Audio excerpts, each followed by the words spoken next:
دیاباته خط دفاعی سپاهان برمیگرده. حالا در اون سمت غفوری ارسال توپ فرصت برای استقلال و توی دروازه گل برای استقلال. مهدی قائدی. ستاره معصومی که در 10 بهمن 1370 در بوشهر به دنیا آمده، از زندگی خصوصی و خانواده اون اطلاعات زیادی در دست نیست. اما ستاره یه خواهر داره به نام پریسا که بسیار هم از نظر ظاهری شبیه اونه. مهدی قائدی هم که متولد سال 1377 هستش و در بوشهر به عنوان فرزند دوم خانواده به دنیا میاد و یک خواهر بزرگتر و یک برادر کوچکتر از خودش داره.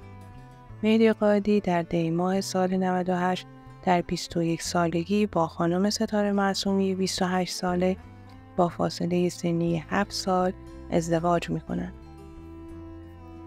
به کانال اعماق تاریخ خوش اومدین. قبل از هر چیز دکمه سابسکرایب رو بزنید تا از ویدیوهای جدید ما با خبر بشین و اگر به حواشی جنجالی فوتبال علاقه دارید تا آخر ویدیو همراه ما باشید تا اصل ماجرا رو با هم ببینید. این روزها در خبرگزاری‌ها جنجال‌های زیادی درباره خیانت همسر مهدی قائدی گفته شده که ستاره معصومی با یه بلاگر اهل دبی در ارتباط بوده. اما ماجرا خیلی پیچیده در از این حرف هاست و یک چیز دیگه است که من امروز تصمیم دارم براتون بگم. مهدی قائدی از یک خانواده فقیر بود. وقتی از لحاظ مالی وضعیتش اوکی میشه جوگیر میشه و به سمت حاشیه کشیده میشه. مثل خیلی های دیگه که ظرفیت پولدار شدن رو ندارن و به حاشیه میرن. زمانی که مهدی قائدی در حاشیه بود با ستاره معصومی آشنا میشه و با اینکه اختلاف سنی زیادی با هم داشتند ولی ستاره کمکش میکنه تا از این حاشیه بیرون بیاد. مهدی قائدی زمانی که با ستاره آشنا میشه زیاد پولدار نبوده ولی ستاره معصومی درآمد خوبی داشته و پولدار بوده و مهدی رو جمع میکنه. مهدی قائدی چند سالی رو در استقلال در کنار فرهاد مجیدی خوش میدرخشه و بعد از چند سال سر از دبی در میاره و از اون زمان بود که حاشیه مهدی قائدی شروع میشه. مهدی در دبی با یک شخص به نام سیاوش آشنا میشه که در اونجا با هم به دختربازی مشغول میشن. حتی زمانی که تیم ملی فوتبال ایران در قطر بازی داشته در جام ملت‌ها بازیکنان فوتبال مشغول دختربازی در دایرکت گوشی هاشون بودن.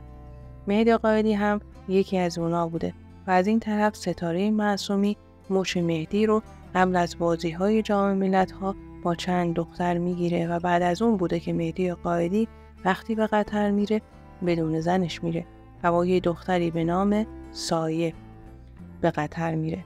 ستاره هم با خاطر اینکه زندگیش رو جمع جور کنه خودش به تنهایی بعد از مهدی به قطر میره.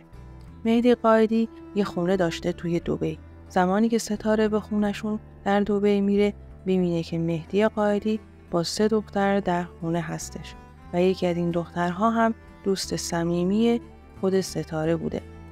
مهدی قائدی متوجه میشه که ستاره از این ماجرا اطلاع پیدا کرده و این اتفاق زمانی افتاده که دقیقاً در وسط بازی‌های جام ملت‌های آسیا هستیم.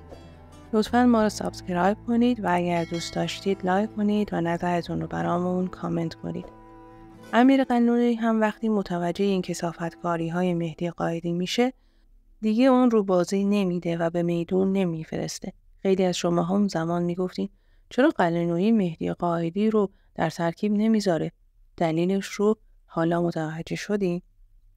ولی این ماجرا در رسانه‌ها جور دیگه‌ای مطرح میشه که زن مهدی قائدی به مهدی قائدی خیانت کرده و با یه بلاگر در دبی در ارتباط بوده و بعد از این ماجرا ستاره معصومی خودش تقاضای طلاق میکنه. بله، ماجرای اصلی این بوده که مهدی قائدی به ستاره خیانت کرده، نه ستاره به مهدی.